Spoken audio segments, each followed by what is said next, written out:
Zack Snyder's Rebel Moon Part 2 Scargiver begins almost the same way as A Child of Fire, except this time Anthony Hopkins, who voices the iconic character James, is just recounting the film's first events. This takes 2 minutes. If it took 2 minutes, why is the first film 2.5 hours long if you could simply condense it down in 2 minutes? Zack, did you waste our time? After the 2 minutes, we get to see the Dreadnought Evil Empire ship, where we see demon priest dudes doing something. They are resurrecting Atticus Noble. So you know when your villain in the first film wasn't good enough, you double down and remake it or redo it. So our ragtag team is now on Velt, and they come to the village to tell them, don't worry, we killed Atticus, and we don't have to deal with it, while we as viewers see his resurrection. After the leaders of the village are happy about this victorious news, the soldier boy and water girl arrive within seconds to deliver the news that the Empire is on its way, and war will begin in a few days. This is a crazy amount of information and emotions for anyone to go through this quickly in succession. This is when the wasted, literally and figuratively, character Titus finally does something, and he holds this up for the duration of the film. They will harvest the grain Atticus demanded them, but they will use it as a shelter to prevent any airborne attacks. The villagers agree that they will all harvest the grain at the crack of dawn.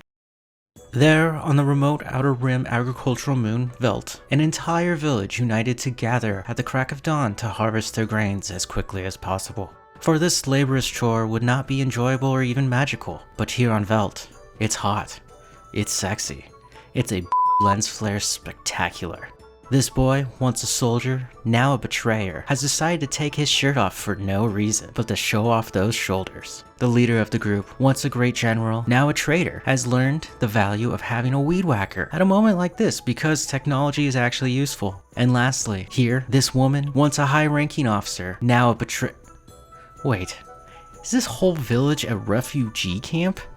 Zack Snyder's Rebel Moon Part 2 Scargiver is just something else. What I mean is that it has one job to do. If the purpose of the first film was to begin the story to eventually lead to the climax of having to fight the bad guys at the end, that's exactly what this film should have been, wrapping up things that began in part 1. But no, before we get to the final fight, we're filled with sequences of backstory building. Yes, each character around the table explains why they're tormented by the evil empire. This includes stories from falling from royalty to simply learning you want freedom, and if you do, you'll have to fight for it or die. Nothing new. When we're not hanging out with our rebel squad, we're with the newly resurrected Atticus Noble. Because we can't have an all-new villain, the worst part is Atticus is the most believable part due to the actor's portrayal of this high cheekbone, pencil-neck psychopath. I had a weird thought while writing this about Deadpool, the first film, and wondered if Ajax was the same guy who plays Atticus. He is. So eventually it comes to the time for battle, and Atticus takes a small team to the surface of Velt to confront Cora, Arthaleus, and makes this simple bargain. She comes back to the motherworld with him, he turns her into her father, and he gets to be the hero, and everyone on Velt gets to live. She takes this deal, obviously, but the boy toy, Gunner, does not agree to this and actively begins the battle. People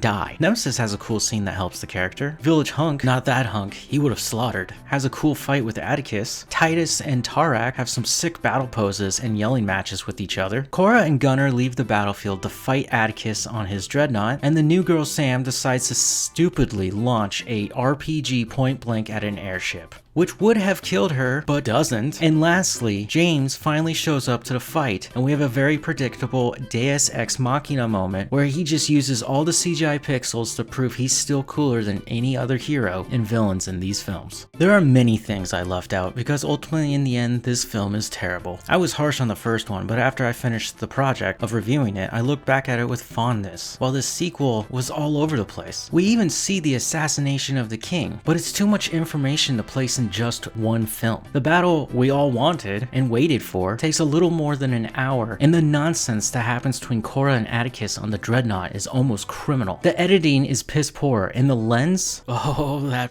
lens. Look, here's what happened. Zack and his buddies set out to make a single film that would be a 6-hour epic to ensure that they put some extra steps into it. One of these steps was building their own camera lens just for the film. This lens would give the film its unfocused look. The rest of the unfocused look is just bad editing.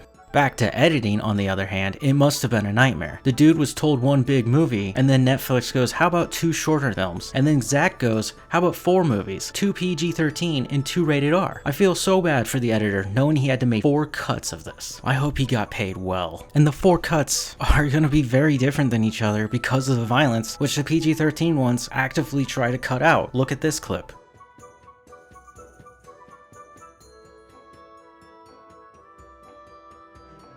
Two out of 5 stars. Rebel Moon Part 2, Scargiver, is just terrible, and I can't believe they decided to end it like this with the audacity to say there will be more with the director's cuts.